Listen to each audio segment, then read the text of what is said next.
Hey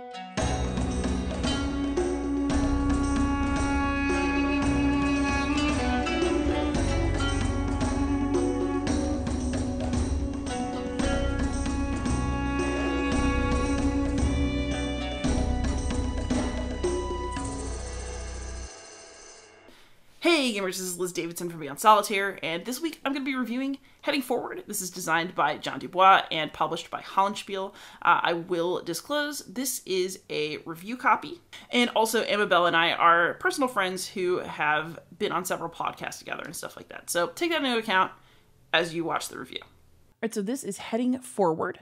This is a really, really interesting game. It is basically about recovering from a head injury, and nothing is quite right. You have to relearn a lot of skills, but you're also on a timer because if you do not perform adequately, then your insurance company is no longer going to fund your recovery. So that is a uniquely American depiction that is unfortunately too real. So in a game of Heading Forward, you have more time on easy, you have less time on medium, and you have even less time on hard.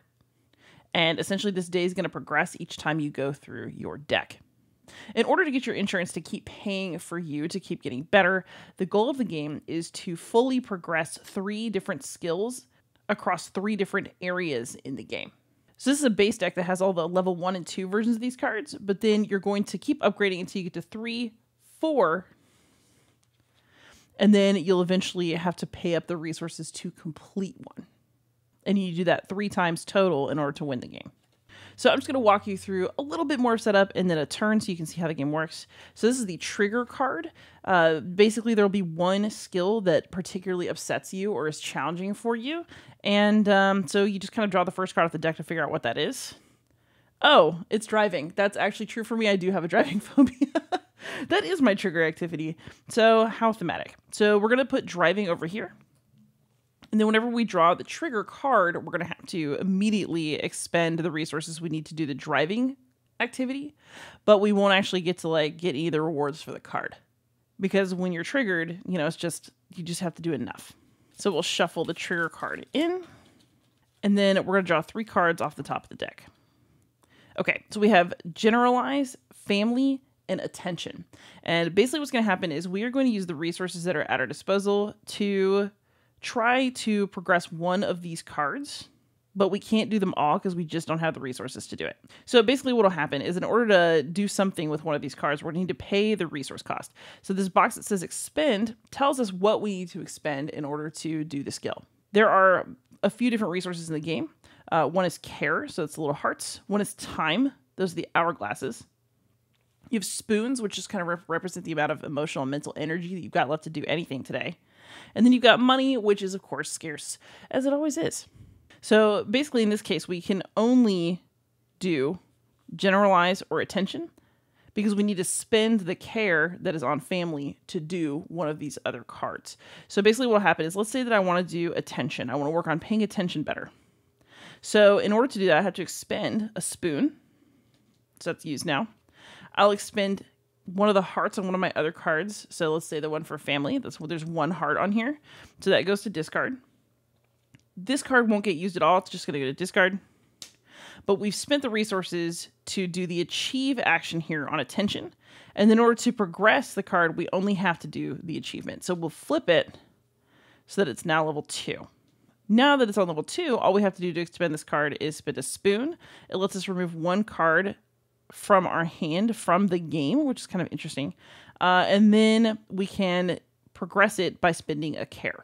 However, if this card comes back around and we can't either do the expend cost on the card or use the time in the top corner to help progress another skill, and we just discard it without doing anything, then the skill will atrophy and it'll go back to level 1. So you're kind of fighting this brutal uphill battle where you're just hoping that you can keep going. So here's 3 more cards. So in this case, we have hobby, cooking, and planning, and we're going to do the same thing. So these all cost a spoon at a time. The spoon resets turn to turn, by the way. So we can spend a spoon at a time to do one of these, which basically means that hobby's going to get discarded because we don't need a heart to do anything with these cards. So we would discard hobby. And let's say that we want to maybe cook, so we can spend our spoon and the time from the planning card to cook. So again, you achieve it and then you progress it according to the instructions that are on the card. But next time that we achieve it, we'll get money. But if we want to go to level 3, we're also going to have to spend another spoon, and it costs a lot to expend cooking level 2. So that's pretty much how the game works. Each time you go through the deck, the calendar will advance. You only have so much time to get your business done. But you're playing a very simple little puzzly game that still somehow manages to evoke a pretty brutal theme. So let's go ahead and have some final thoughts and talk about that. All right, so now for some final thoughts. I'm just going to give like the super quick version of this, which is that I think that Heading Forward is extremely worth your time, and I'm super glad I played it. However, I'm probably not going to keep it in my collection forever. So now to fully unpack that. First, I do want to say this game is amazing in terms of its integration of theme and mechanism. I was really, really impressed with the way that the game kind of illustrated for me, someone who's never had a traumatic brain injury, what it might feel like to have one and to be in recovery. The stress of the timer, the realization that you needed to make progress at a pace that might not fully be your pace, the puzzle of trying to figure out how to get the most done in a way that was going to give you the resources you needed to keep going, the frustration of not being able to work with a skill that you'd been putting so much effort into, and then so you just watch it atrophy. It's even worse at higher levels where you've paid kind of like a higher price for that skill. Brutal. And so there are just so many aspects of the game that I think tell a fascinating story that is a bit dark. You know, it's definitely an indictment of the American healthcare system and how horrible we are to people who should be getting the most support from us. But it also, I think, did a really good job of presenting that sort of personal journey of trying to get better, and really laid out the kinds of skills that you might have a hard time with if you have a traumatic brain injury. So things like driving, shopping, paying attention. I just thought it was really cool the way the game broke all that down into things that maybe we don't think about if we don't currently have a head injury and we're totally able-bodied. You know, we might not have some of those same difficulties. And so it's easy to overlook that happening to other people who are really going through it. And so I think that Heading Forward is a really fascinating journey into a world and a mindset that I have not experienced, that I hope I never will. But I think that Dubois took his own experience of having a TBI and turned it into something that's very special. I will also say that the puzzle of the game is very entertaining the first several times you play it. You know, I really enjoyed the process of trying to figure out how to get better at the game and try to advance my skills in a smarter way. And, you know, that getting mastery over the game was super satisfying. The puzzle was very nice, and the gameplay was simple with enough challenge to make it interesting, especially if you are playing on hard.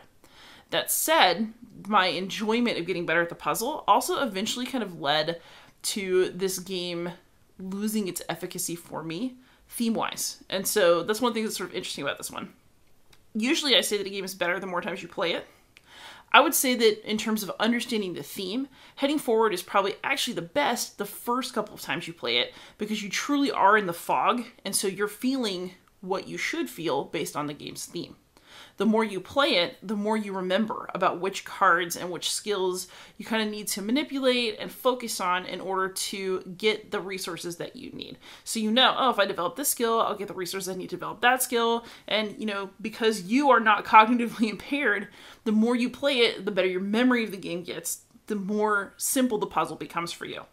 So I got to a point where I felt like I wasn't having any challenges in the game anymore because I basically knew what to do. And so that made the game less interesting to play, but it also meant that I was no longer getting that thematic connection because I had been able to think my way out of the simulated cognitive impairment of the game. And like, that's not a bad thing. I really think that's to be expected. But this was such an interesting experience to play it because I really value my first several plays of Heading Forward, where I was really figuring the game out and experiencing the murkiness and the confusion and the stress of the timer in a way that I did not in later plays. So this is a game that I might either keep and then kind of pull out every so often, or because space is at a premium, trade on so that somebody else is able to have the experience. That said, I do think that this game is worth experiencing. I didn't waste any time with it, and I think very highly of it. If you want to really have an experience of a game that lets you step into somebody else's mindset and experience something that you may never experience in your real life, but you maybe want to understand, then I think that Heading Forward is a perfect example of a game that can do that. And in that sense, it's a very impressive piece of work. And it is, as I mentioned, also very nicely designed. In a way, the art is actually just done by Amabel Holland. And it's kind of this sketched out art that isn't very fancy, but it also really does the job and I think really communicates what the game is trying to communicate. It's a beautiful blend of aesthetic and theme and mechanism. So even though it lacks a bit of polish in the graphic design department, I actually found that charming, and I think that it was a beautiful blend with the theme and with the mechanisms. So if you want to play a game that is art, and you want to play a game that is evocative of an experience that communicates something with you about the world from somebody who understands that aspect of life, then I think that Heading Forward is very much worth the time. If you're looking for a puzzle that will endlessly engage you forever and be really, really hard to figure out, and something that you're always going to lose at least 50% of the time, like 100 plays in the future, then Heading Forward isn't going to do it for you. That said, I don't really think most of us play games that way anymore. I personally play games for experience, and Heading Forward delivers on that in an incredible way. So if that is what you're looking for in your games, I recommend that you try it. So thank you so much for watching. Please like, subscribe, comment, and most of all, happy gaming.